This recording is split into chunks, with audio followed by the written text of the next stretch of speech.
Hello, I'm Stan Stalnaker with Hub Culture, and we're back at Climate Week NYC 2013, going into its fifth incredible year.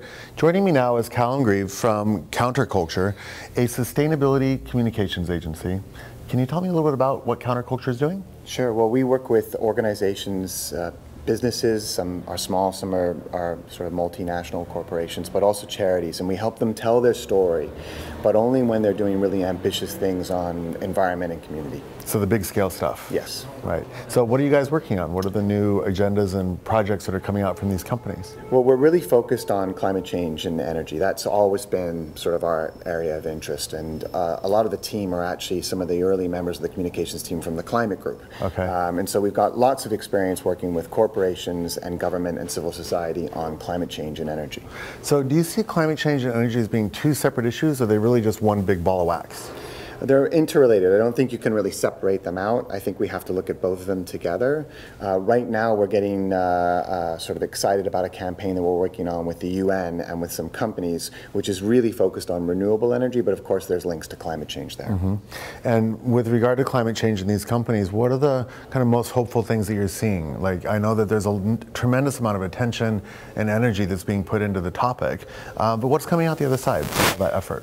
I think for us, the most exciting thing that we're seeing with business is that business realizes that, you know, we need a global deal. We need government to play its role on climate change. But business isn't waiting. Business understands that they can be a real engine for change, for positive change on climate change. So we're seeing companies like IKEA and Swiss Re do really ambitious things around renewable energy targets and their carbon footprint. So that's what we're excited about. And do you think that that's going to be enough?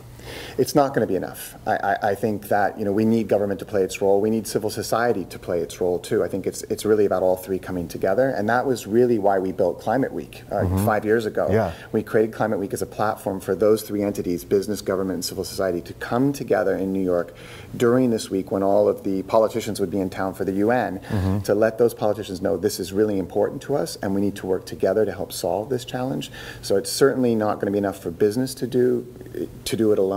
And we also need business to be far more ambitious than it currently is. Yeah. Which companies are leading the charge in terms of the Climate Week at large here in New York, but really with regard to their own businesses in terms of their relationship to climate?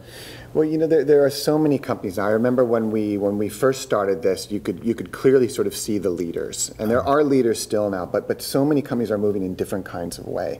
You know, Nike are doing fantastic things around their supply chain, for example. IKEA are building wind farms and installing solar panels on their buildings. So companies are moving in different kinds of ways. So IKEA is building wind farms? Yes, but not their own wind farms. Yeah, just not as a business, but just to reduce their reliance on the supply chain. They're becoming their own power station, if you will, a renewable clean power station. Well, and so what are the benefits for a company going out and taking these steps to try and sort of change their energy mix, for instance? Does it de-risk their financial commitments, like over time, because they're actually generating one of the supply chain components, i.e. energy? Right. I think this is the clear message we're getting from business now, is that energy is a very volatile cost. And investing in renewable energy is a smart business decision. You know, yes, it's the right thing to do for the planet, but first and foremost for these companies, they're seeing this as a smart business decision where they can control what would have been a very volatile cost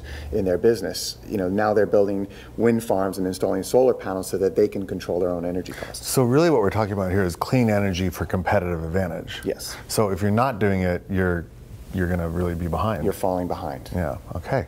Well, I think that's a huge change from 5 years ago when Climate Week was starting and there was all this debate about, you know, what are the benefits and what are the merits, and now there's a very clear business case for why these companies need to be moving towards a cleaner climate kind of stance, right? I think that's it. I think the message is to other businesses that haven't moved yet, get on board. Yeah, because you're behind. This is where we're going. and I think that the second message is government and civil society. We're not waiting. We're moving. We want you along for the journey. Let's do it together. Okay. Thank you very much, Callum. This is really great, and I'm really excited to learn more about CounterCulture. This is counterculture.org.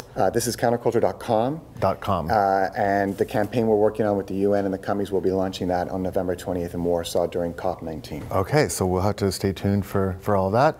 And if you're not on the train, get on board because choo-choo, it's left the station, right? It has indeed. Okay, Climate Week NYC with Callum Grieve from CounterCulture and myself, Stan Stalnaker from Hub Culture.